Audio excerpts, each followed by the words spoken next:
میشه پرنده باشی اما رها نباشی، میشه دلت بگیره اسیر قصه هاشی.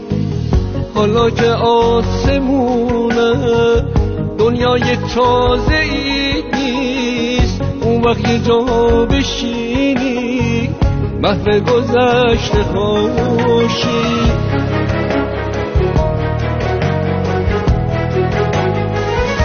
ترسیده باشی از کوچ اوجو ندیده باشی، واسه یه مشت دونه اهلی آدماشی. تو سایه ها بمونی درگیر سایه هاشی، مفهوم زندگی رو از یاد برده باشی. دلت بخواد دوباره از ته دل بخونی، از ترس ریزش عشق غمگین و بی صداشی.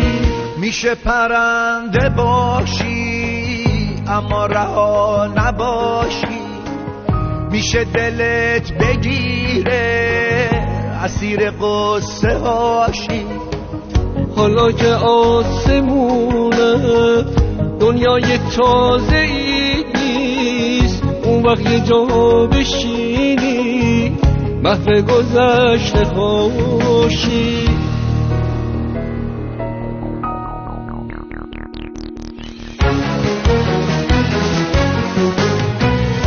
ترسیده باشی از کوچ اوجو ندیده باشی، واسه یه مشت دونه اهلی آدماشی.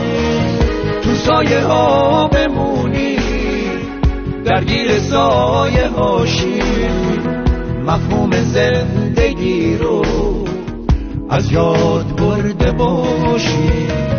دلت بخواد دوباره از ته دل بخونی، از ترس ریزش عشق غمگین و بی صداشی.